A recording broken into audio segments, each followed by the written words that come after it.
Hello students, welcome to our online classes. Our today's topic is past perfect tense.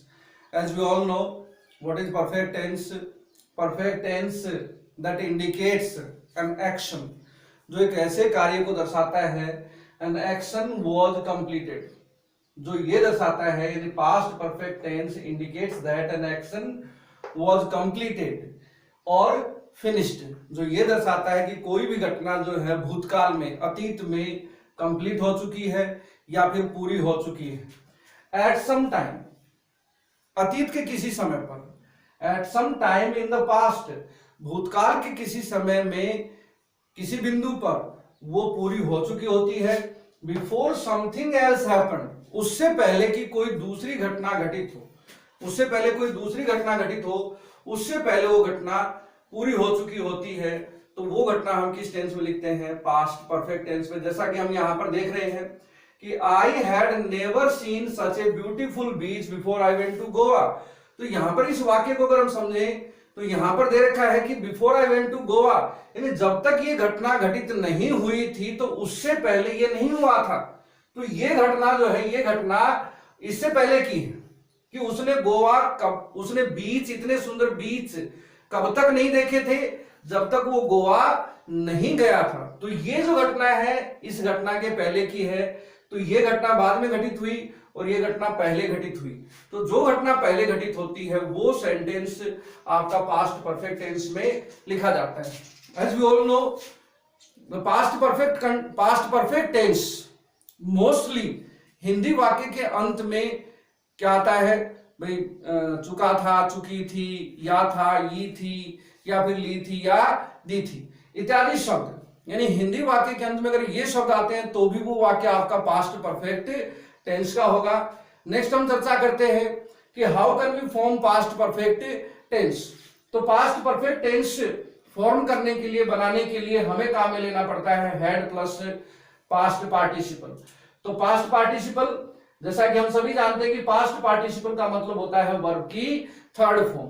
तो हमें past perfect tense बनाने के लिए head के साथ हमें वर्ब की थर्ड फॉर्म को काम में लेना होगा। नेक्स्ट चर्चा करते हैं इसके यूजेज के बारे में। इसके यूजेज क्या क्या है, यानी how can we recognise whether the given sentence is in past perfect और नॉट। तो उसके लिए पहला रूल अपने पास कि अगर किसी वाक्य के अंत में, अगर किसी इंग्लिश वाक्य में हमें बाई प्लस पास्ट टाइम, अगर हमें by plus past time without since या फोर प्लस टाइम मिलता है तो वो वाक्य आपका पास्ट परफेक्ट टेंस का होगा। जैसा यहां पर दे रखा है बाई 2014, जैसा आप देख रहे हैं कि यहां पर 2014 क्या है? ये एक पास्ट टाइम है, तो बाई के साथ पास्ट टाइम आ गया। जैसा कि आप देख रहे हैं Rohan had blank his new bungalow. तो पूरे वाक्य में कहीं पर भी हमें सिंस या फोर प्लस टाइम नहीं मिला है। अगर सिंस या फोर प्लस टाइम नहीं मिलता है तो वो वाक्य आपका पास्ट परफेक्ट का होगा। जैसा कि मैंने यहां पर ऑलरेडी लिख रखा है हैड परचेज्ड। तो यहां पर आपका हो जाएगा हैड प्लस वर्ब की थर्ड फॉर्म। नेक्स्ट सेंटेंस की हम बात करें तो नेक्स्ट रूल आता है इसी में कि जैसा मैंने यहां पर लिखा बाई प्लस पास्ट टाइम, तो पास्ट टाइम हो चाहे वो पास्ट इवेंट हो या फिर पास्ट इवेंट, मोस्टली वो इवेंट जिनको पास्ट सिंपल टेंस में लिखा जाता है। तो हम दूसरा रूल बना सकते हैं कि अगर किसी वाक्य में, यानी when we have by the time plus past simple, when we have by the time plus past simple without since या for plus time, then the sentence will also be in past perfect. तो यहां पर हम बात करें तो I had taken, यहां पर हम क्या लिखेंगे? I had taken. तो यहां पर क्या बनेगा आपका sentence? Bye the time Sunil arrived, उस समय तक जब सुनील पहुंचा, I had taken my breakfast, मैंने मेरा नाश्ता कर लिया था। नेक्स्ट रूल की बात करते हैं। तो नेक्स्ट रूल है इसका बिफोर के साथ कि when we have two sentences connected with before, अगर दो सेंटेंस हमें बिफोर के साथ जुड़े हुए मिलते हैं तो हमें क्या करना है? देखो, बिफोर से ठीक आगे का वाक्य हमेशा आपका पास्ट सिंपल का होगा और उससे अगला वाक्य आपका पास्ट परफेक्ट का होगा। यानी sentence which comes just after before will be in past simple and the other will be in past perfect. जैसा कि यहां पर देखो, George blank repair many cars before he received his mechanic licence, कि उससे पहले कि जॉर्ज अपना मैकेनिक लाइसेंस प्राप्त करे, उससे पहले उसने कई गाड़ियों की मरम्मत कर दी थी। तो यहां पर वैसे भी अगर देखा जाए तो कौन सा काम पहले घटित हुआ है, यहां पर रिपेयर करने का काम पहले घटित हुआ है। तो जैसा मैंने आपसे कहा कि जो काम पहले घटित होगा वो सेंटेंस आपका पास्ट परफेक्ट में, जो बाद में घटित होगा वो सेंटेंस आपका पास्ट सिंपल में होगा। तो यहां पर ये घटना पहले हुई है। वैसे भी देखा जाए तो मैंने आपसे कहा कि the sentence which come just after will be, just after before will be in past simple. तो ये सेंटेंस आपका पास्ट सिंपल का है, तो ये सेंटेंस आपका पास्ट परफेक्ट का हो जाएगा। यहां पर हम लिखेंगे हैड रिपेयर्ड। नेक्स्ट सेंटेंस की बात करें हम, she blank visit her relatives before she move to London, यानी उससे पहले कि वो लंदन जाए वो अपने रिश्तेदारों से मिलने गई। तो यहां पर बिफोर देख रहे हैं आप, तो बिफोर से आगे का सेंटेंस आपका पास्ट सिंपल, तो ये सेंटेंस आपका पास्ट सिंपल का है, तो ये सेंटेंस आपका पास्ट परफेक्ट का हो जाएगा। तो यहां पर आप लिखोगे हैड विजिटेड, तो यहां पर आ गया आपका हैड विजिटेड। ये था आपका सेकंड रूल। थर्ड रूल की बात करें हम, आफ्टर के साथ अगर दो सेंटेंस आफ्टर से जुड़े हुए हैं तो क्या होगा, आफ्टर से ठीक आगे का सेंटेंस हमेशा पास्ट परफेक्ट का। देखो ये उल्टा है इससे, कि बिफोर में पास्ट सिंपल है, आफ्टर में ठीक आगे का सेंटेंस पास्ट परफेक्ट का है, और उससे आगे का सेंटेंस पास्ट सिंपल है।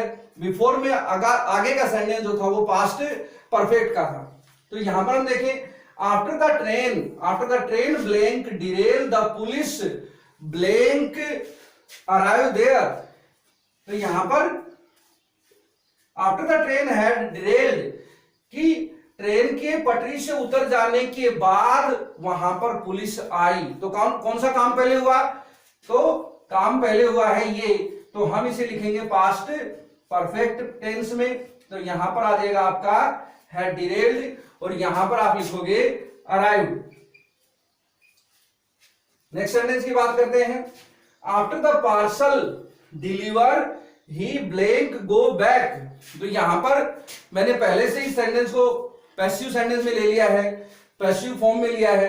तो जैसा आप देख रहे हैं, मैंने आपको पहले की क्लास में बताया था कि यहां पर अगर नॉन लिविंग सब्जेक्ट आपके पास है तो दी गई वर्ब से आप व्हाट से प्रश्न पूछेंगे।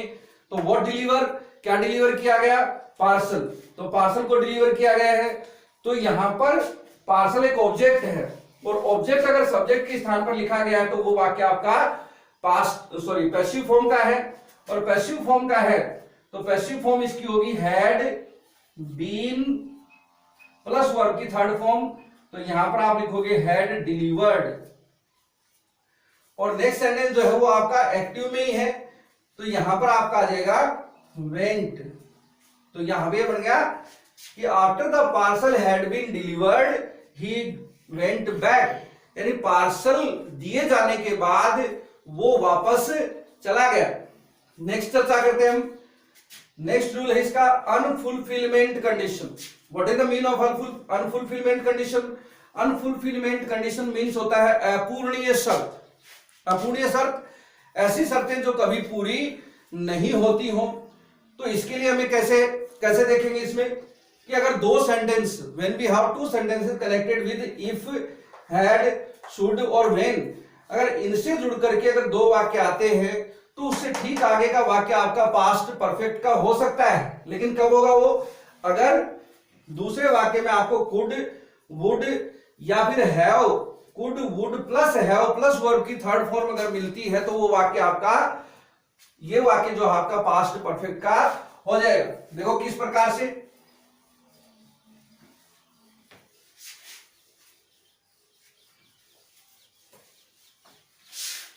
जैसे हम कहे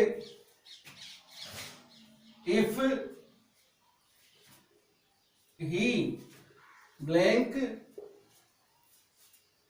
make haste he could have caught the train, ये वाक्य आपका। जैसे इसमें देखो आप कि हमें कितने वाक्य मिले हैं, 2 वाक्य। तो यहां पर पहला वाक्य है आपका ही ब्लैंक मेक हेस्ट, सेकंड वाक्य आपका ही could have caught the train. तो इस वाक्य में आप देख रहे हैं, मैंने आपसे कहा कि अगर 2 वाक्य इफ, हैड, शुड और व्हेन से जुड़कर आए तो आगे का वाक्य यानी ये वाक्य आपका पास्ट परफेक्ट का हो सकता है, लेकिन कब होगा, जब नेक्स्ट वाक्य में कुड, वुड या could, would plus have plus verb की थर्ड फॉर्म मिले। तो जैसा कि हमें यहां पर कुड हैव कोट मिला है, तो इसका मतलब ये वाक्य आपका पास्ट परफेक्ट का है। तो यहां पर आप लिखोगे if he had made haste, अगर उसने जल्दी की होती। नेक्स्ट सेंटेंस देखिए, if he blank take medicines he could have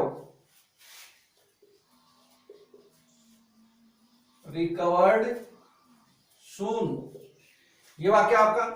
तो यहां पर if he blank take medicine he could have recovered soon. तो यहां पर भी 2 वाक्य हैं, पहला वाक्य ये है और दूसरे वाक्य में जैसा आप देख रहे हैं कि यहां पर हमें क्या मिला है, कुड हैव रिकवर्ड मिला है, यानी कुड हैव प्लस वर्ब की थर्ड फॉर्म मिली है। अगर कुड हैव प्लस वर्ब की थर्ड फॉर्म अगर आपको मिलती है तो यहां पर आप लिख सकते हैं पास्ट परफेक्ट, और पास्ट परफेक्ट का मतलब है यहां पर हम लिखेंगे हैड टेकन। तो ये था आपका past perfect tense. Thank you.